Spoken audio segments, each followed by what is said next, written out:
याच वेळात महायुतीची संयुक्त पत्रकार परिषद होणार आहे। भाजप, शिवसेना आणि अजित पवार गटाच्या नेत्यांची संयुक्त पत्रकार परिषद पार पडेल। आगामी लोकसभेसाठी 14 जानेवारीपासून महायुतीचे संयुक्त मेळावे होणार आहेत। त्याचबरोबर राम मंदिर सोहळ्यासाठी विशेष कार्यक्रमाच्या आयोजनाची घोषणा केली जाण्याची शक्यता आहे। तर अगदी थोड्याच वेळात महायुतीची संयुक्त पत्रकार परिषद पार पडेल।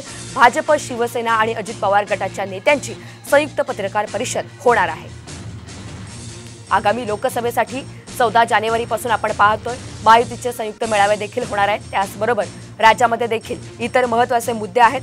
आगामी लोकसभांच्या निवडणुकांच्या पार्श्वभूमीवर देखील मोठी घोषणा होण्याची शक्यता आहे। या संदर्भातली अधिकची माहिती आपल्याला सूरज सावंत देत आहे। सूरज, अगदी थोड्याच वेळात पत्रकार परिषद सुरू होणार आहे। आज कोणता अजेंडा असणार आहे? आज कोणते महत्त्वाचे मुद्दे असतील?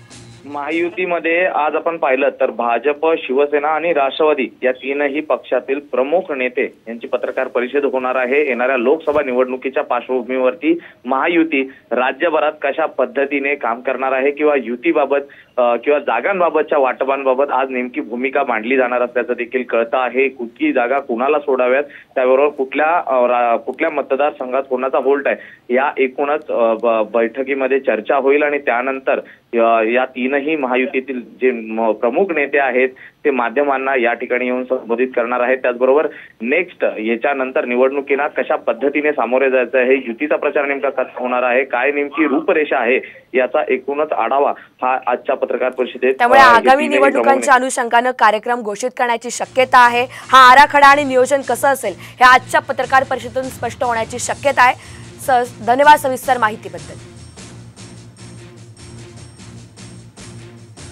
तर आपण पाहतो अगदी थोड्याच वेळात महायुतीची संयुक्त पत्रकार परिषद ही होणार आहे आणि आजच्या पत्रकार परिषदेमधून नेमकी कोणती घोषणा करणार हे